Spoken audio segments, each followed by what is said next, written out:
Hammaga bugun biz Herford shahridagi muzeyga keldik. Shu yerga aylanib yuramiz. Bu yer o'sha salb yurish davrida gospital sifatida ishlatilgan ekan. Ichida o'zini ibodatxonalari, boshqa narsalari va tarixiy ashyoviy dalillar bor ekan. Bu yerda mana arab yozuvidagi Sulaymon al-G'azali tegishli Omdurman jangida qo'lga kiritilgan anaqalarni eksponat sifatida qo'yib qo'yibdi.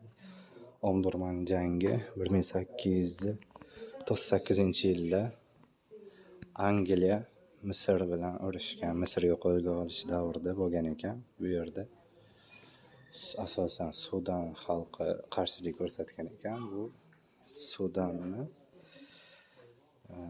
jangida, o'sha Omdurman jangida qo'lga kiritilgan sobit ekan.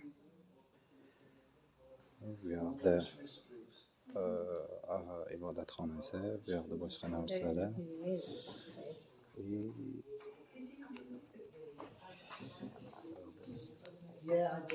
Skelet. Haqiqiy odam skeleti yerda o'lik holatda. Menimcha qabr bo'lsa kerak bu. Shunaqa holat. Bu yoq ibodatxonasi. Asosan shu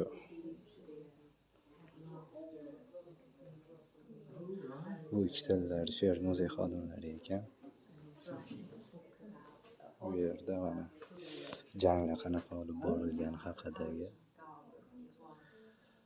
3D jang xaritasi ekan. Bu yerda mana snayper aka yotibdilar. Mana o'sha asosiy jang. Xristianlar va muslimlar. First crust, third crushes. Birinchi urush, 3-bosqich ekan.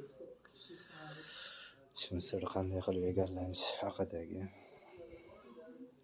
ular uchun tarixiy sana, biz uchun tarixiy g'alaba, biz uchun esa tarixiy mag'lubiyat bo'lgan hodisa.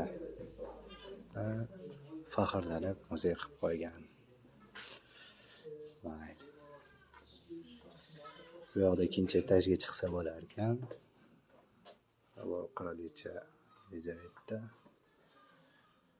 Bu esa o'sha rivojlanib ketayotgan davri bunaqasi ekan. Hozir ikkinchi etajga chiqib ko'ramiz.